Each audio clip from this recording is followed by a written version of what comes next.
네, 안녕하세요. 2020년 3월 22일 예배에 모인 여러분들을 환영합니다. Welcome to church worship this morning. 오늘 주일은 여러분들도 아시다시피 유튜브를 통해서 예배를 드립니다. 비록 저희들이 각 처소에서 따로 예배를 드리고 있지만 저희는 한 교회이므로 이런 특별한 예배 방식으로 하나님께 경배하는 시간을 가질 수 있어 기쁩니다. As you all know, we are holding our worship through YouTube this morning. Although we may be apart at our different homes, let us be glad that we get to worship the Lord together today. 이 시간 우리 다 함께 영광송 고개들어를 부르겠습니다. 영광송 고개들어를 부르겠습니다. We will begin this morning with Lift Up Your Head doxology.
오늘 예배를 위해서 기도하겠습니다.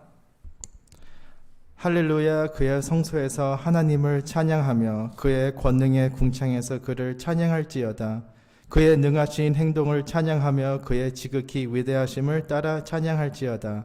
나팔 소리로 찬양하며 비파와 수금으로 찬양할지어다. 소고치며 춤추며 찬양하며 현악과 통소로 찬양할지어다. 큰 소리 나는 재금으로 찬양하며 높은 소리 나는 재금으로 찬양할지어다. 호흡이 있는 자마다 여호와를 찬양할지어다. 할렐루야. 사랑하는 하나님 아버지, 참으로 감사합니다. 지금의 상황으로 인해 한 지붕 아래에서 모든 교인들이 모이지 못하고 있으나 저희에게 실시간 영상으로 예배를 가질 수 있게 해주셔서 감사드립니다. 어색할 수 있습니다. 모이는 장소가 그리울 수 있을 것입니다. 그러나 교회는 건물이 아니요 믿음의 공동체이오니 성령님께서 저희와 함께 거하고 있으니 주님께서 저의 예배에 함께 하신다는 것을 믿고 깨달으며 기쁨의 마음으로 주님을 찬양하기를 원합니다. 우리들의 몸은 성령의 성소이므로 우리가 각각 모이는 곳에 축복을 내려주시오며 호흡이 있는 자마다 여호와를 찬양하는 귀한 예배의 시간이기를 소망합니다. 캔자스시티 한인 침례교회를 위해서 기도합니다. 저희가 늘 신실하신 하나님을 의지하며 서로에게 격려하며 서로를 위해 기도하는 공동체이기를 간구합니다. 부족한 저희들을 용서하여 주시옵고 우리 교회가 이 지역의 등불이 되기를 기도합니다. 길을 헤매거나 길을 잃어버린 양들이 우리 교회를 통해 회복되며 치유되며 구원을 받기를 소망합니다. 우리 교회가 주님의 나라를 위해 섬기며 헌신하는 교회가 되기를 원하오니 주님, 저희들이 준비되어 오직 주님을 위해 살아가는 교회가 되기를 기도합니다. 오늘 말씀을 전하실 전인사 목사님을 위해서 기도합니다. 말씀을 전하실 때 성령 충만하시기를 기도하며 각 성도들이 하나님 말씀으로 인하여 은혜 받고 도전받으며 주님께 또 한번 다시 헌신드리겠다라는 고백이 있기를 원합니다. 우리 교회를 위해서 섬기시는 귀한 집사님들과 성도들이 계십니다. 그들의 바쁨 속에서도 주님을 갈망하며 주님의 영광을 위해 신실히 섬기고 계십니다. 그들의 삶 속에 함께해 주시옵소서. 오늘 예배를 통해 은혜 받으며 영육이 재충전되어 날마다 기쁜 마음으로 여호와를 찬양하기를 소망합니다. 이 시간을 축복해 주시오며 이 모든 것을 주님의 이름으로 기도드리옵나이다. 아멘. 오늘 교동문은 19번입니다. 교동문 19번. The responsive reading for this morning is number 19, which is also Psalm 32.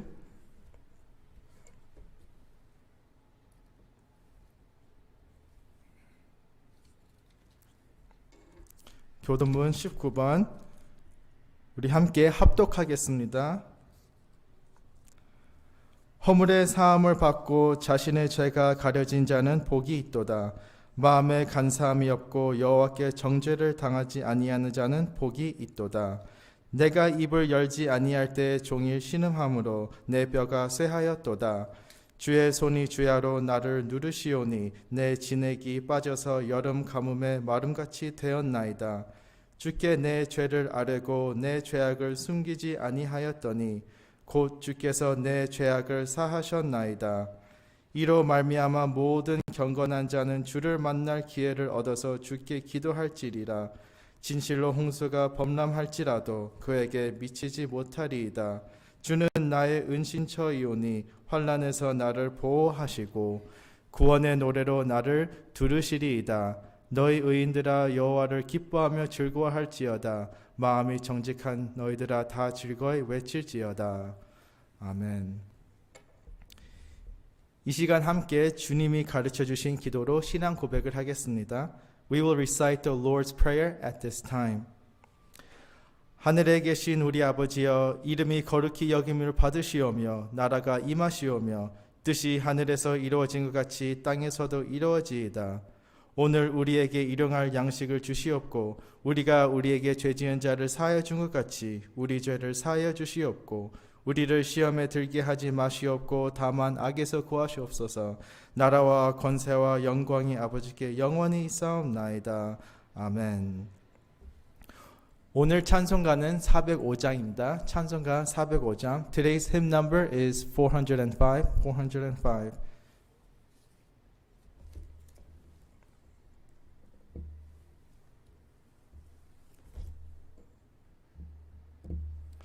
주의 친절한 팔에 안기세.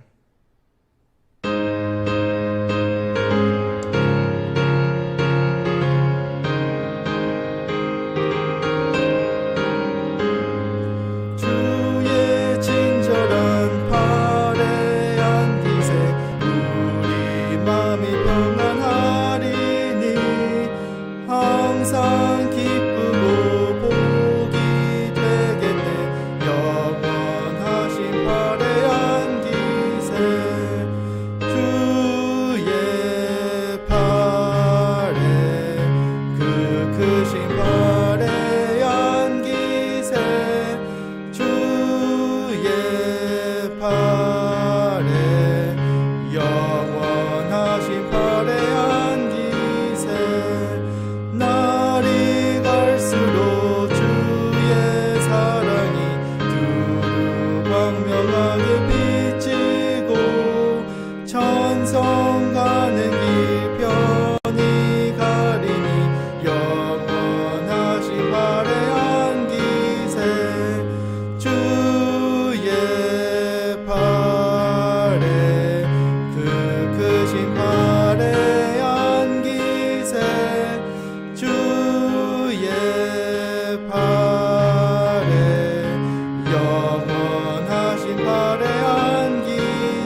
오늘 말씀은 아모스 5장 4절에서 15절 말씀입니다. 아모스 5장 4절에서 15절 말씀.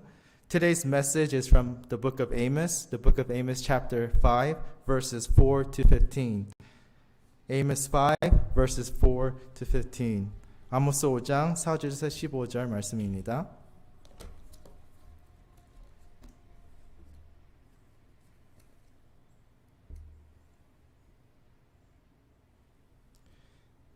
네, 오늘 본문 함께 읽겠습니다.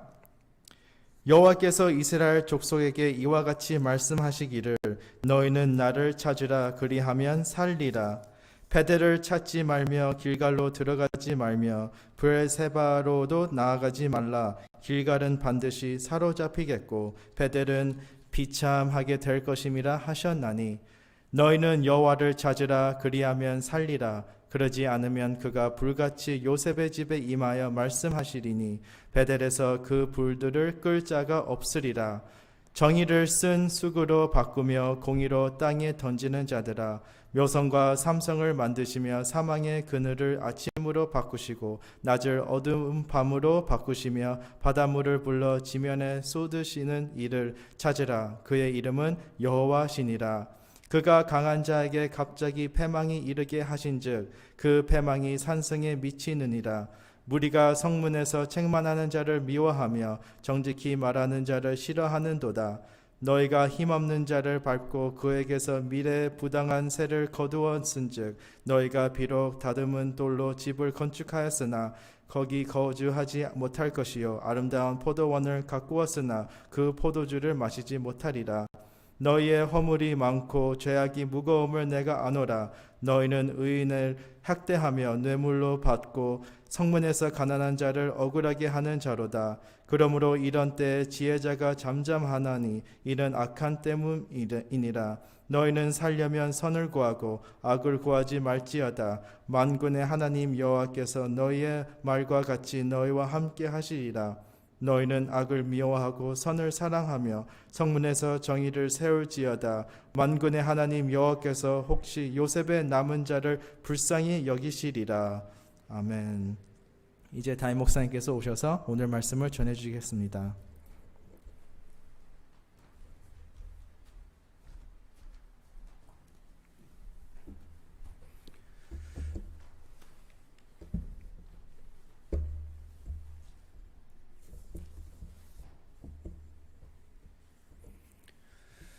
네, 할렐루야, 반갑습니다. 지금 각 처소에서 다 예배하고 계실 텐데요. 이렇게나마 우리가 함께 이렇게 말씀을 나눌 수 있고, 그래도 한 교회 공동체라는 그 소속감을 같이 가지고 함께 오늘 예배할 수 있어서 참으로 감사를 드립니다. 여러분들 많이 좀 어색하시고, 저도 어색합니다. 이런 식으로 예배를 진행하는 것 자체가 색다르고 어색하고 좀 그럴 텐데요.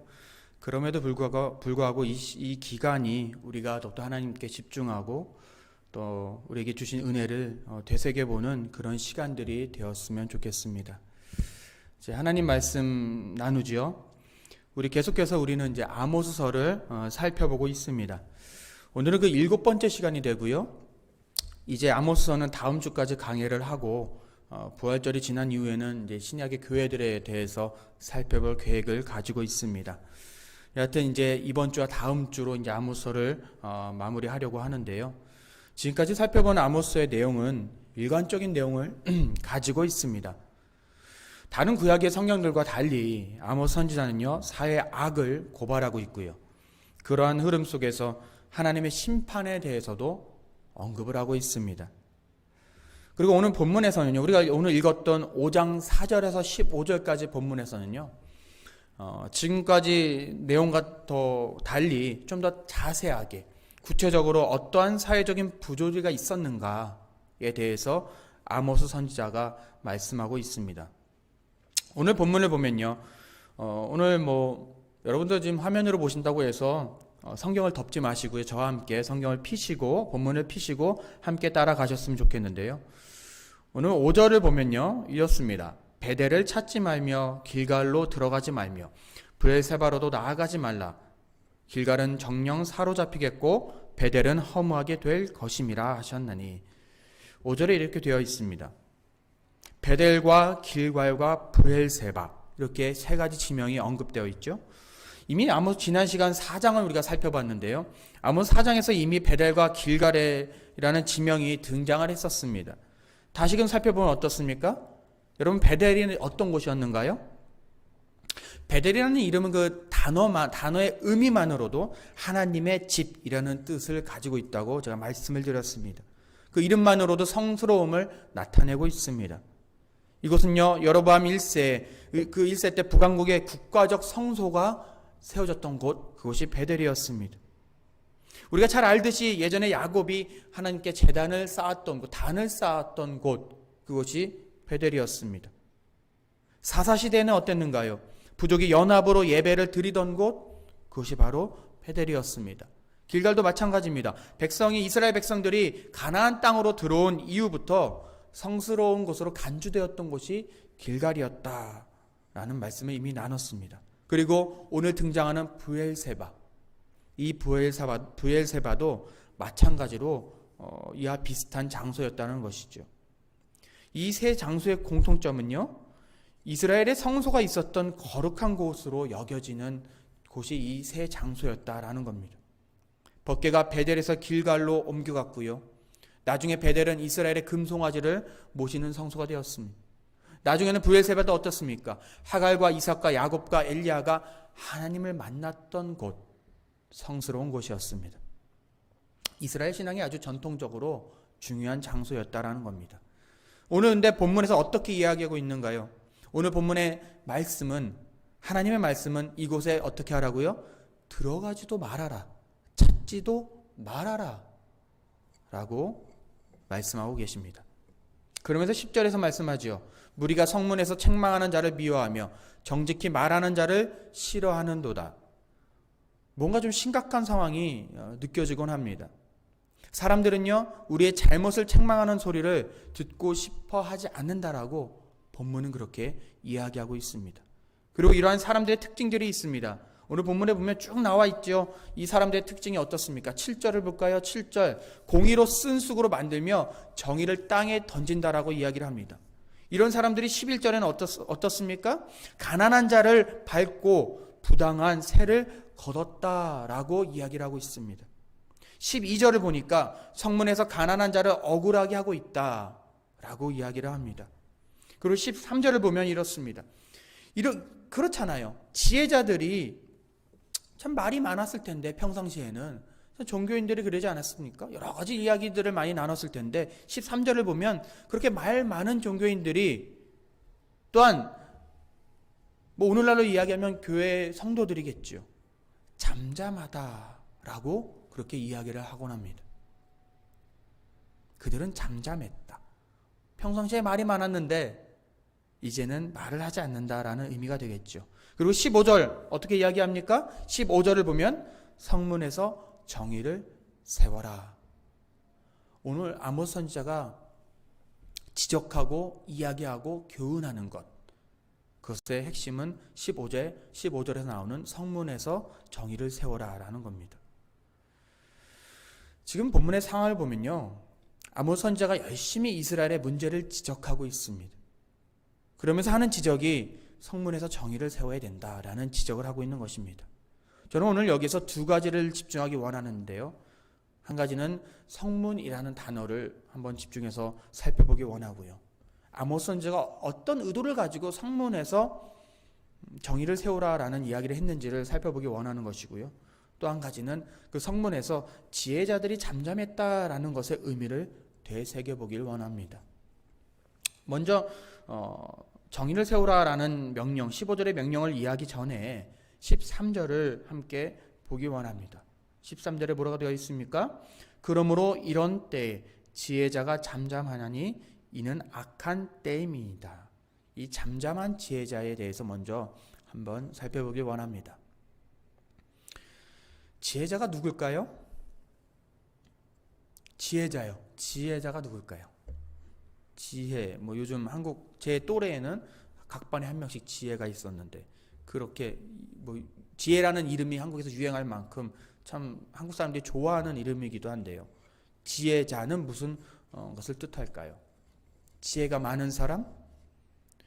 뭐 그렇게 생각해 볼 수도 있지만 이는 단순히 불특정 똑똑한 사람을 지칭하는 말은 아닐 것입니다. 어떤 특정 그룹을 지칭하는 것일 텐데요. 분명한 것은 그들은 관원이나 선지자는 아닌 것으로 보입니다. 그리고 사회에 지적인 공헌을 하는 사람들이었다고 추측이 됩니다. 혹은 구약의 지혜 문학을 썼던 그룹으로도 생각해 볼 수도 있습니다. 이것은 또 많은 논의가 필요하기 때문에 뭐 이 논의는 차치하더라도 여하튼 확실한 것은 본문을 통해서 알 수 있는 것은요. 악한 시대에 침묵하지 않고 목소리를 내어야 하는 이들이 바로 누구였다? 지혜자들이었다라는 것을 우리는 본문을 통해서 알 수 있는 것입니다. 그런데 그들이 지금 잠잠하고 있습니다. 얼마나 사회가 악한지, 세월이 악한 때에 지혜자들이 나서서 많은 이들의 잘못을 지적하고 하나님 앞에서 바르게 살지 못하는 것을 꾸짖어야 하는데 그들이 어떻게 하고 있습니까? 침묵하고 있습니다. 오늘날 우리의 모습으로 돌이켜보자면 이런 거죠. 신앙인들이 불의하고 악한 세력들에 대해서 침묵하고 있는 오늘날의 현실과도 비슷한 것입니다. 오늘날 우리 사회가 하나님의 관점에서 의로운 사회가 되기 위해서 그로 말미암아 그분의 축복을 하나님의 축복을 혹은 아니 최소한 하나님의 심판을 면하기 위한 사회가 되기 위해서 누구보다도 먼저 오늘날의 참 지혜자인 그리스도인들이 깨어 있어야 합니다. 그리스도인들은요, 이 세상에서 유일한 진리를 가진 집단입니다. 저는 그렇게 믿습니다. 우리 스스로 어떻습니까? 세상에 소망이 없다고 이야기합니다. 그리고 참 진리이신 예수를 가진 자들이라고 누가요? 크리스찬이 그렇게 이야기를 합니다. 그렇게 자부합니다. 세상은요, 과학적인 근거, 통계, 결과로 믿을 만한 정보들을 제공하고 있죠.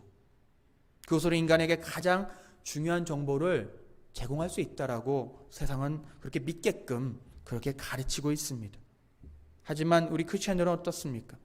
세상에 제공해주는 과학적인 증거보다도 과학보다도 더 위대한 예수 그리스도를 붙잡고 있는 참 진리이신 예수 그리스도를 붙잡고 있는 집단이 바로 크리스찬이다라는 것이죠. 그런데 사실 우리는 오늘날도 과학적 근거를 가진 정보를 쫓아 살게끔 강요받는 그런 환경에서 살아갑니다. 그리고 참 진리이신 예수와 성경에서 이런저런 말씀이 있다라는 그런 사실은 별로 심각하게 받아들이지 않는 그런 사회에서 살아가곤 합니다. 그것에 대해서 말씀에 대해서는 어떻게 적용할까에 대해서는 우리는 무디면서 이 음식을 먹으면 발암물질이 있다라는 소식에는 정확하고 신속하고 아주 긴급한 반응을 하는 우리들의 모습. 바이러스를 대처하기 위한 방법으로는 신속하게 대처하는 우리들의 모습. 그런 모습들을 보곤 할 때마다 과연 과학의 힘은 오늘날 우리들에게 엄청난 영향을 주는구나라는 생각을 지울 수가 없습니다. 과거에도 보면 참 과학이 참 무지했던 시절도, 과학이 너무 무지했기 때문에 너무나 무식한 일을 했던 시절도 있었습니다. 여러분들 유럽에 흑사병이 돌았다는 거 기억하시죠? 그때 종교인들이 어땠는지 아십니까? 사람들을 위로한다고, 하나님의 은총을 구한다고 사람들을 모아놓고 이렇게 흑사병을 전염시켰던 일들을 종교인들이 하곤 했습니다. 오늘날 한국에서 대구에서 신천지가 이렇게 슈퍼 전파자가 됐던 것과도 비슷한 상황이지요. 여하튼 세상은요, 이러한 정보들이 믿을 만한 진리라고 가르치곤 합니다. 과학적인 통계, 근거에 의해서. 근데 재밌는 사실은 뭔지 아십니까? 이 지식이 추가되면요, 우리가 알고 있던 과학적 지식은 폐기되고요, 바로 버려지는 것이 우리가 세상에서 말하는 그런 과학적인 지식이다라는 겁니다. 제가 방금 패스트 말씀을 드렸는데요. 처음에 패스트가 유행을 했을 때 어땠는지 아십니까? 잘 대처할 바를 몰랐어요. 몰랐기 때문에 이런저런 방법들을 가지고 대처를 했죠. 근데 지식이 축적이 되면서 한 가지를 깨닫게 됐는데 그것이 무엇인가 하니, 사람이 죽었을 때 시체를 빨리 치워야 되는구나. 시체와 가까이 하게 되면 그것이 금방 옮겨 붙는구나라는 그런 그런 지식이 축적돼서 그런 노하우를 가지게 됩니다. 이미 그때는 세균이라는 것, 패스트를 유행시켰던 세균이라는 것의 정체는 밝혀지기도 전이었어요. 그래서 어땠는가요? 사람이 죽어가면 그 시체와 거리를 두어서 시체로부터 이제 세균이 전염되지 않도록 하는 방법들을 취했습니다. 지식이 쌓이면서 예전에 갖고 있던 그들이 믿었던 지식이 이제 폐기되고 새로운 지식으로 넘어가는 것이죠. 그리고 나서 어떤 일이 있었을까요? 이제 세균이 발견되는 겁니다. 세균이 발견됐을 때, 이 세균이 문제였구나를 발견한 이후로부터는 또 다른 패러다임 시프트가 일어나는 것이죠. 또 이 패스트라는 질병에 대해서 접근하는 방법이 달라지는 것입니다. 세상의 진리는요, 세상이 추구하는 진리는 언제든지 폐기 가능하고요, 언제든지 폐기할 만한 그런 준비가 되어 있는 것입니다. 어떨 때요? 새로운 더 나은 지식이 발견되었을 때 그렇습니다. 그런데 우리는 어떻습니까? 우리는요, 유일한 진리를 가진 자들. 왜요? 예수 그리스도는 불변하시는, 변하지 않으시는 참된 진리라고 믿고 있는 자들이 우리들이기 때문에 그 진리를 붙잡을 수 있는 자들이 세상에 존재하지 않는 유일한 진리를 가질 만한 가능성. 우리가 그렇다고 해서 그 진리를 다 갖고 있진 않잖아요. 하지만 최소한 그 가능성만큼은 우리에게 주어졌다라는 겁니다. 그러니 세상을 향한 참 지혜자는 성경을 가진 크리스찬과 교회가 되어야 합니다. 세상 사람들은 창조 세계에 내포한 일반 계시밖에 모르지만 우리는 인간을 향한 특별한 계획을 담은 특별 계신 성경을 가진 집단입니다.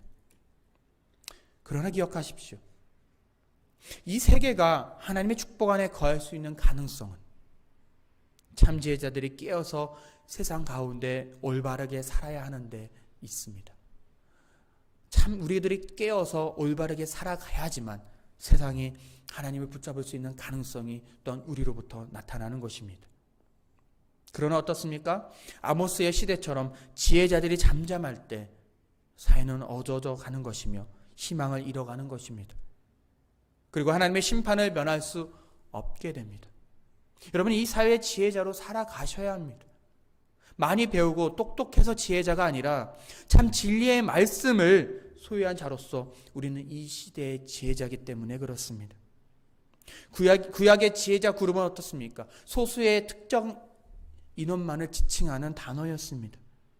오늘날 우리들에게 있어서는 어떨까요? 지혜자를 목회자 그룹으로 한정하거나 일부 소수만을 지칭하는 말로 치환하는 것으로 희망이 있다고 믿지 않습니다.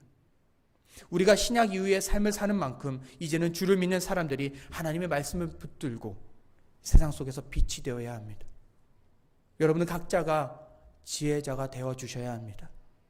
불의에 침묵하고 타협하는 지혜자가 아니라 의인을 돕고 가난한 자를 돕고 이 세상 가운데서 선을 구하는 지혜자가 되시길 축복합니다. 이제 15절로 이동을 하면요, 15절이 어떻습니까? 너희는 악을 미워하고 선을 사랑하며 성문에서 정의를 세울지어다. 성문에서 정의를 세워라는 명령을 15절 말씀에서 하고 있습니다. 먼저 이 말에 담긴 의미가 뭐냐면요, 왜 성문? 성문은요, 성전과 성소와는 구분된 곳이라는 전제를 가지고 있습니다. 성전과 성소는요, 종교적 행위를 하는 곳이었습니다. 성문이라는 곳은요, 어떤 곳이었을까요? 사회적인 일들이 이루어지는 곳이었습니다. 그런데 하나님께서는 그들을 향해서 이 예배당 성전과 성소에서 정의를 세워라 라고 이야기하지 아니하시고 성문에서 정의를 세워라 라고 이야기를 하고 있습니다. 그들에게 성전과 성소에 들어가 살자고 이야기하는 것이 아니라 이 세상 가운데서 사회적 일들이 이루어지는 성문에서 하나님의 마땅한 일을 이루라는, 하나님의 일들을 이루어가라는 부탁을 그들에게 하고 있는 것입니다. 성전이 무엇입니까? 이스라엘 백성들이 예배를 하러 가는 곳이었습니다. 오늘날 이 교회 예배당과도 같은 것이었습니다. 성전 뜰에서 제사를 지내고요, 하나님을 만나러 가는 곳이 성전이었습니다. 성소는요, 분향단, 촛대, 떡상이 있지 않았습니까? 각기 하나님을 향한 신앙의 상징적인 성물로 표현되는 그런 것들이 존재했던 것, 위치했던 곳이 바로 성소였습니다.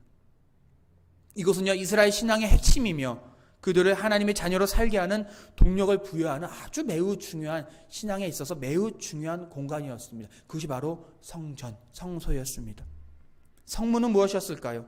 성전이 종교적인 것들을 관장한다라면 성문은요, 부단히 일반적인 것, 세속적인 것들을 관장하는 것을 대변하는 단어였습니다. 룻기에서 보면요, 보아스가 아내 룻을 맞이하고자 할 때 성문에서 사람들이 모여서 보아스가 룻을 맞이하는 것을 공증하고 축복하는 모습을 볼 수가 있습니다. 제가 한번 읽어드리겠습니다. 룻기 4장 11절 말씀입니다. 성문에 있는 모든 백성과 장로들이 이르되 우리는 증인이 되나니 여호와께서 내 집에 들어가는 여인으로 이스라엘 집을 세울 라헬과 레아 두 사람과 같게 하시고 내가 에브라드에서 유력하고 베들레헴에서 유명하게 하시기를 원하며. 어디서 했습니까? 성문에 있는 모든 백성과 장로들이 이르되 라고 이야기하고 있습니다. 신명기 22장 15절 말씀입니다. 그 처녀의 부모가 그 처녀의 처녀인 표를 얻어가지고 그 성문 장로들에게로 가서.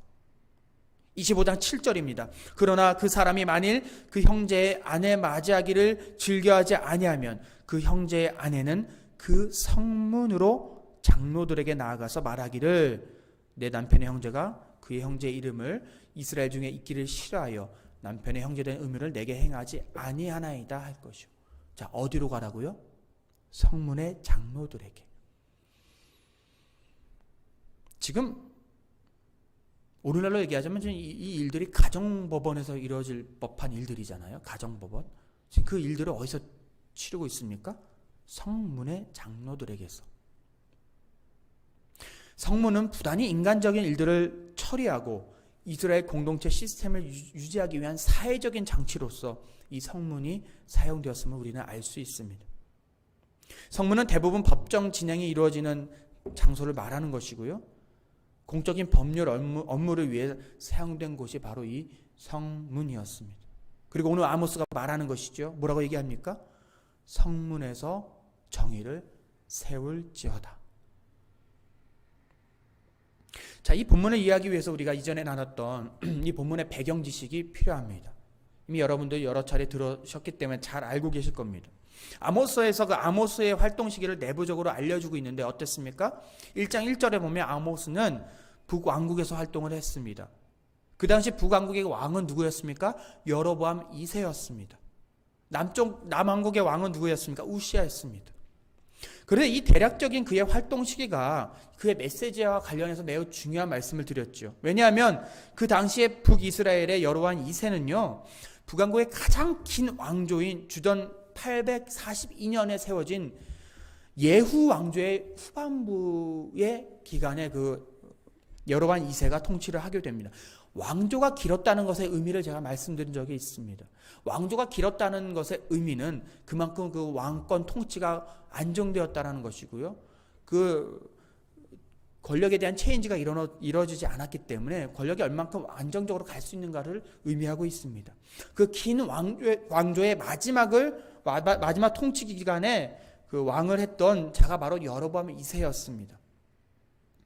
이 통치 기간에는요, 애굽, 아수르, 바벨론 각각 여로보암 통치 기간에 그 각각의 나라들이 상대적으로 국력이 약화되었기 때문에 이스라엘의 적수가 되지 못했습니다. 한 가지 아람이 그 근거리에 있었던 아람이 적수가 될 법했는데 여로보암 2세는 이스라엘의 가장 강력하고 그 대적이 될 만한 이 아람을 무찌르고 왕이 되었었기 때문에 아람도 여로보암 2세에게는 적수가 되지 못했습니다. 위협이 되지 못했습니다. 그리고 그 당시에는 이스라엘과 유다 간의 전쟁도 없었다라고 말씀드렸죠. 무슨 얘기냐면은 외적으로 너무나도 평화로운 시기에 지금 여로보암 2세가 통치를 했고 아모스 선지자가 지금 예언을 하고 있는 이 활동을 했던 이 시기가 바로 그러한 시기였다라는 겁니다.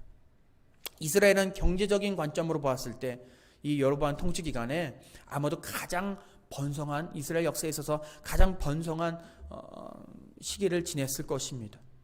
이러한 분위기는 어땠습니까? 이스라엘로 하여금 국제 무역을 통해서 큰 부를 축적할 수 있게 해주었습니다.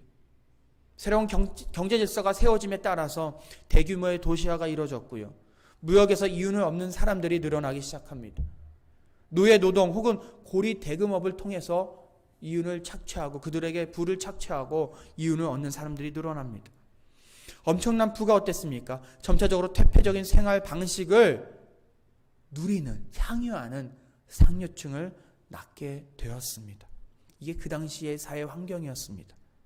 이러한 배경 속에서 하나님이 아모스의 예언을 통해서 특별하게 드러내셨던 것은 부유하고 힘 있는 가난한 자들이 스스로를 방어할 힘이 없는 사람들을 착취하는 것, 그것들을 드러내길 원하셨던 것입니다.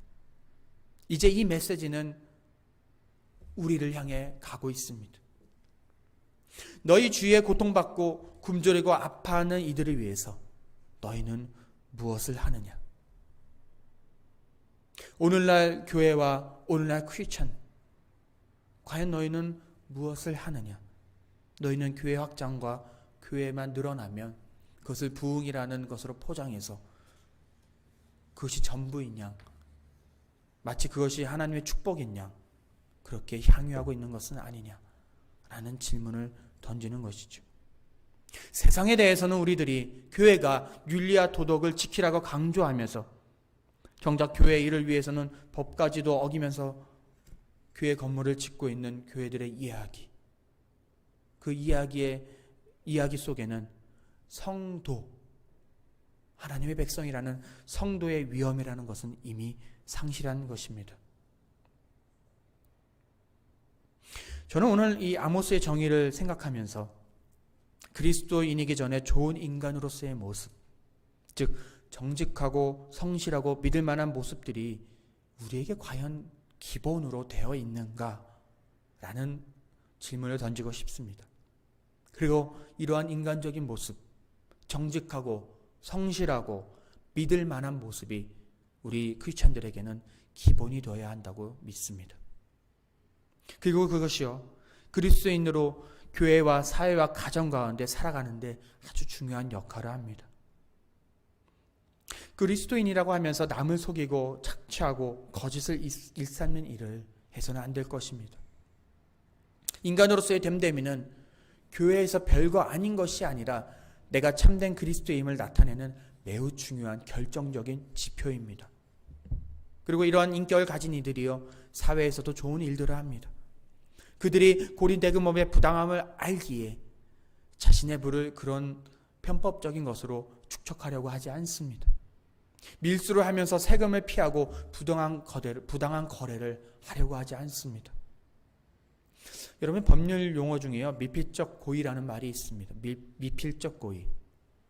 그게 지금 최근에 폐기됐는지 제가 법에 대해서는 지식이 깊지 않기 때문에 그래서 잘 알고 있지는 못합니다. 하지만 제가 예전에 대학교 때죠, 법학 개론 수업을 들은 적이 있는데 미필적 고의가 기억나는 것 같아요.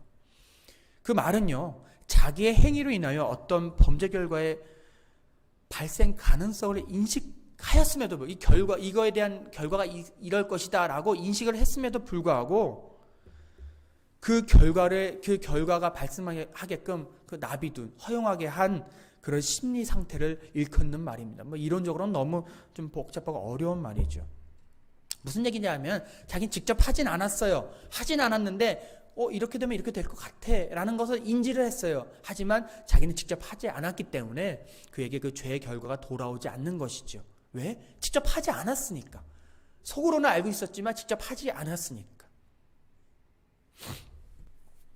법정에서는요, 상황에 따라 이 미필적 고의를 갖고 그 일을 했는가, 고의는 없었는데 미필적 고의가 됐는가가 매우 중요한 형량을 결정하는데 중요한 역할을 하기도 합니다.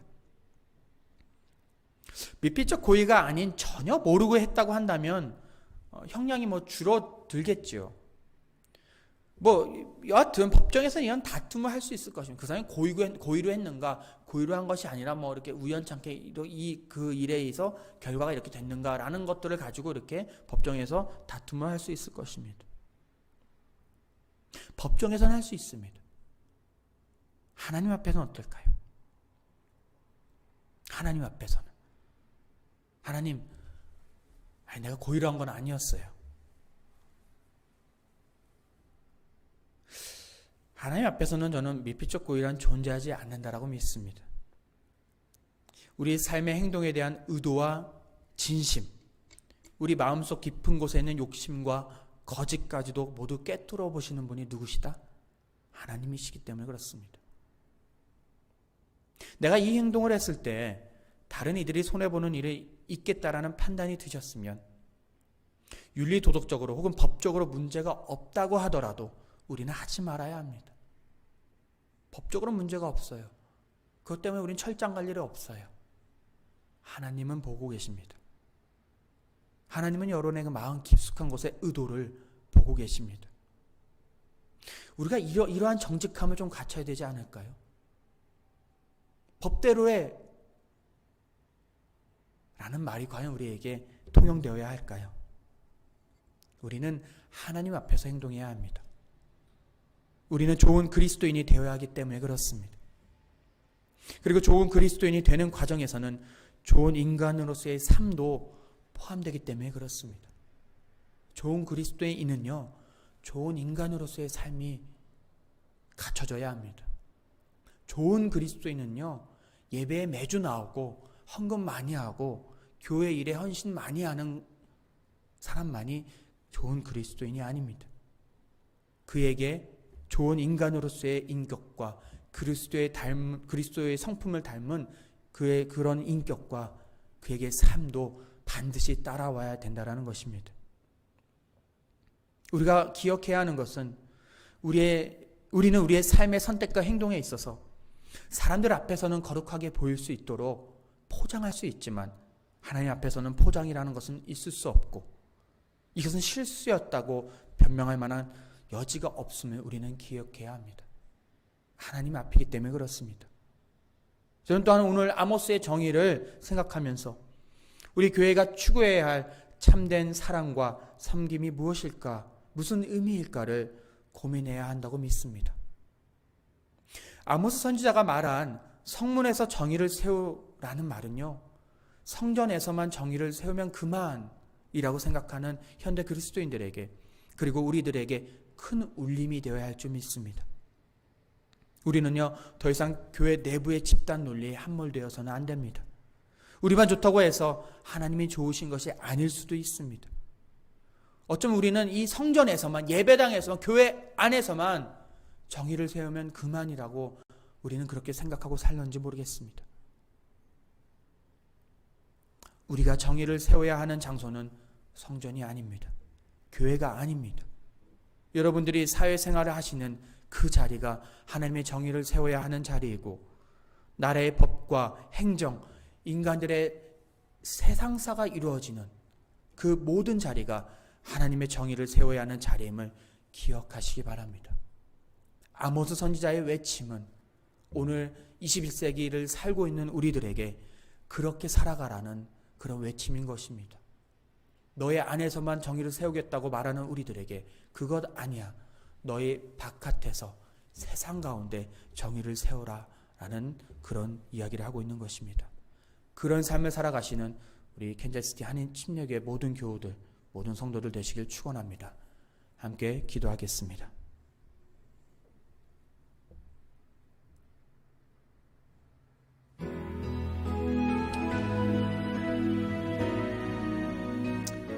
함께 좀 기도하는 시간, 잠시 기도하는 시간 갖기 원하는데 과연 우리는 교회 안에 그리스도인으로 살아가고 있는가? 세상 속의 그리스도인으로 살아가고 있는가? 나의 정체성은 어디에 있습니까? 왜 아모스 선지자는 굳이 성문이라는 단어까지 사용하면서 성문에서 정의를 세우라라고 이야기했을까요? 혹시 내가 교회 안에 그리스도인으로 지금 살아가고 있지 않습니까? 우리의 믿음이, 우리의 신앙에 표출되는 그곳이 교회 안에 머물러 있지는 않습니까? 우리는 세상 속의 그리스도인으로서 세상 가운데서 주의 영광과 하나님 나라의 확장을 위하여서 그 빛을 세상 가운데 전하기 위한 통로로서 우리는 살아가야 될 줄 믿습니다. 오늘 말씀을 기억하시면서 과연 나는 어떤 모습의 그리스도인입니까? 주님께 물으시고 결단하시는 시간이 되었으면 좋겠습니다. 우리 다 같이 잠시 2-3분 동안 기도하시겠습니다. 감사합니다. 말씀 주시고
주님, 감사합니다.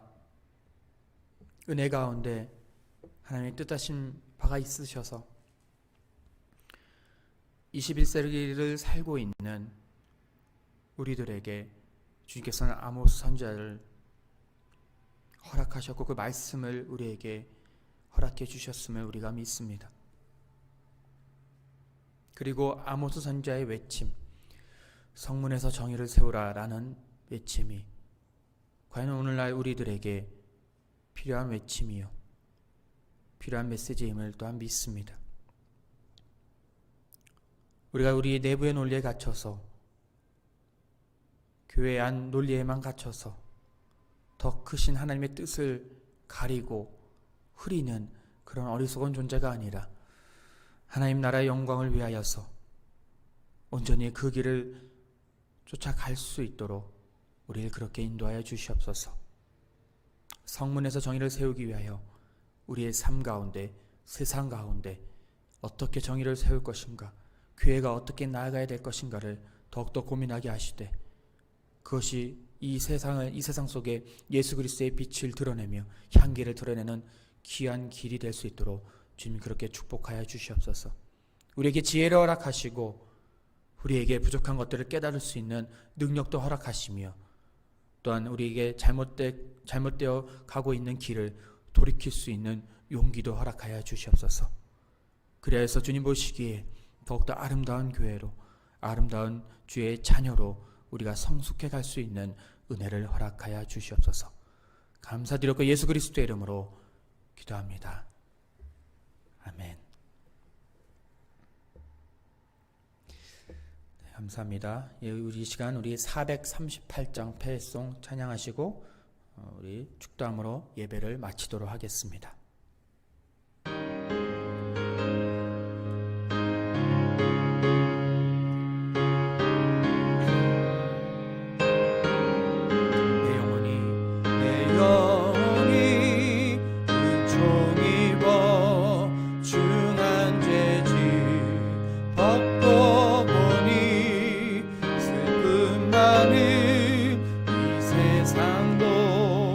천국으로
높은 산이 거친 들이 조막이나 궁궐이나 내 주 예수 모신 곳이 그 어디나 하늘나라 할렐루야 찬양하세 내 모든 죄 사함받고 주 예수와 동행하니 그 어디나 하늘나라.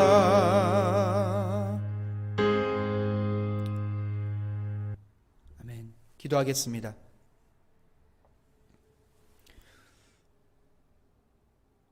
May the grace of the Lord Jesus Christ and the love of God and the fellowship of the Holy Spirit be with all.